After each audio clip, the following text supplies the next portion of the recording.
Kagulat World. Ito ang laban na hinihintay ng buong Pilipinas. Alexandra Ala versus Katie Boulter sa round of 32 ng Prudential Hong Kong Tennis Open, isang unang meeting na puno ng karga at oportunidad. Ayon sa official draw, ito ang unang beses na magtutunggali ang dalawa sa WTA main draw. Walang head-to-head history na pipigil sa sorpresa. Pagdating sa skill set, magkaibang estilo ang dala ng dalawang atleta. Si Katie Boulter ay veteran baseliner na kilala sa malakas na serve, malalim at flat forehand, at kakayahang magdikta ng ritmo sa mid to long rallies. Isang player na nagpapatunay ng consistency kahit bumaba ang rankings nitong taon. Si Alex naman ay mas unpredictable. Mabilis ang footwork, may shot variety, slice, drop, aggressive backhand angles, at mas malakas ang counter-punch kapag napuputol ang ritmo ng kalaban. Sa madaling salita, si Boulter ang nagsaset ng tempo. Si Ala naman ang may tools para i-break yon at mag-force ng errors.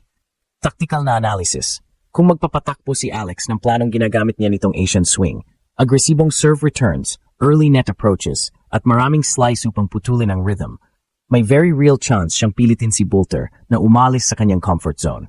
Ang pinakamahalagang bahagi, kontrolin ang unang breakpoints at huwag hayaang mag-run si Boulter sa second serve dominance.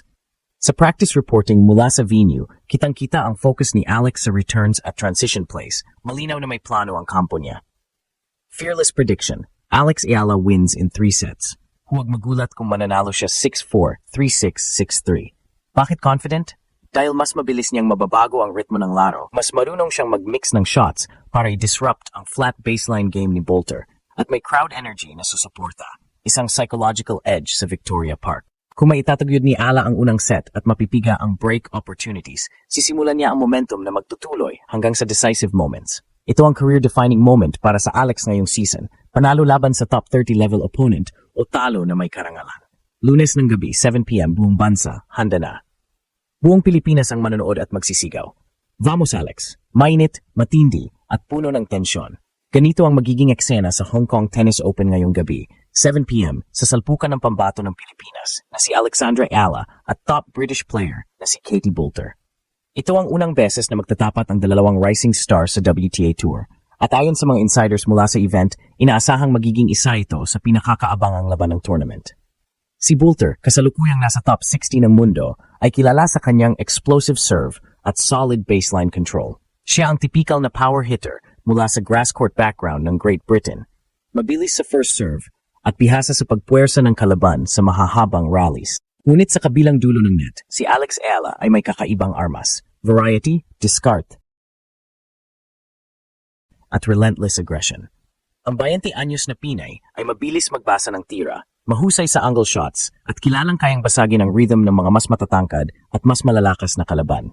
Sa mga nakaraang linggo, nagpakita si Ala ng maganda at consistent na performance sa Asian swing, kabilang ang panalo kontra sa mas mataas na ranked opponents sa Guangzhou at Zhengzhou tournaments. Habang si Boulter naman ay nakaranas ng unti-unting pagbaba ng form matapos ang mid-season injury scare. Dahil dito, maraming analysts ang nagsasabing si Ala ang may momentum at upper hand sa laban, hindi lamang sa fitness level, kundi pati sa kumpiyansa. Ang tanong, makakayanan kaya ni Boulter ang bilis at unpredictability ni Ala? O si Alex ang magpapatunay na kayang talunin ng discard at grit ang lakas at karanasan? Ngayong gabi, laban natin kung sino ang mananaig, ang veteran serve machine o ang batang Pinay na patuloy na gumigising sa pride ng buong bansa. Sa unang tingin, mukhang mas favorable kay Katie Boulter ang matchup dahil sa kanyang taas na 5'11 at malakas na serve. Pero sa mas malalim na pagsusuri, si Alexandra Ayala ang may advantage pagdating sa overall versatility. Sa mga court ng Hong Kong Open, mas mabagal ang surface kumpara sa mga typical na hardcourt tournaments sa Europe. At ito ang pabor na pabor kay Alex. Ang spin-heavy ground strokes niya at control sa rally tempo ay eksaktong panlaban sa direct flat shots ni Boulter. Statistically, Boulter averages 6 aces per match, pero nagkakaroon siya ng problema kapag na-push sa extended rallies. Isang sitwasyon na madalas gamitin ni Ayala para ubusin ang energy ng kalaban. Sa kabilang banda, si Alex ay may mas mataas na return percentage, nasa 64% sa last 3 matches niya, na nagpapakita ng kanyang bilis at anticipation sa serve ng kalaban. Sa emosyonal na aspeto, malaking bagay din na si Ayala ay nasa kanyang comfort zone, Asia Swing Tournaments, kung saan nagpakita siya ng pinakamagandang tennis sa kanyang career. Nasanay na siya sa klima, court bounce at crowd energy, bagay na makatutulong sa kanyang confidence at teaming. Samantalang si Boulter, na galing sa mas malamig na European conditions, ay kailangang mag-adjust hindi lang sa weather, kundi pati sa game pace ng mga Asian players. Fearless prediction, Alexandra Ayala in straight sets, 7-5, 6-4. Inasahang magiging dikit ang laban, ngunit sa dulo, diskarte at mental composure ni Ayala ang magtatakda ng resulta. Ang kanyang maturity sa rallies, combined with tactical shot-making, ay posibleng magbigay ng upset victory kontra sa mas mataas na ranked na Briton. Kung magpapatuloy si Alex sa ganitong antas ng laro, hindi lang ito simpleng panalo. Ito ay magiging pahayag sa buong WTA na handa na siyang pumasok sa big stage. Sa bawat forehand winner at bawat sigaw ng, "Come on!" Ang Pinay star, ramdam ng mundo na may bagong puwersa sa tennis at ito ay mula sa Pilipinas. Habang papalapit ang alas 7 ng gabi, ramdam na ramdam ang tensyon sa Hong Kong Tennis Open.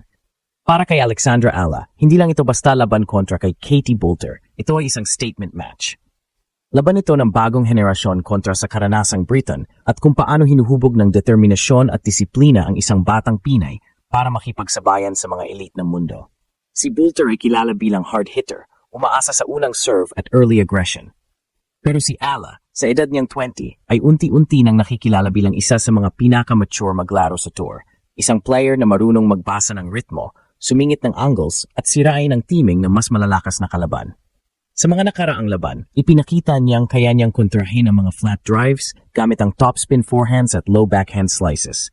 Eksaktong sandata na kailangan para pigilan si Boulter. Kung pag-uusapan naman ang mental aspect, dito nagiging special si Alex. Habang maraming kabataang players ang nadala ng crowd ng big stage, tila mas lumalakas siya kapag mataas ang pressure. Sa tuwing nakakasungkit siya ng breakpoint, ang sigaw niya ay may halong emosyon ng isang bansang sumusuporta.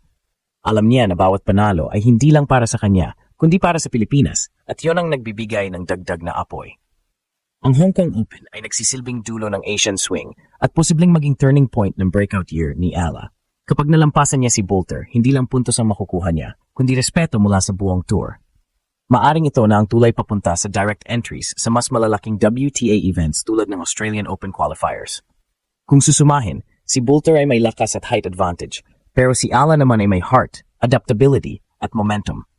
Ang laban nila ay magiging banggaan ng power versus precision, experience versus instinct, at ego versus purpose. Kaya ngayong gabi, habang sisiklab ang laban sa ilalim ng mga ilaw ng Hong Kong Stadium, isang tanong ang umiikot sa mga Pinoy fans.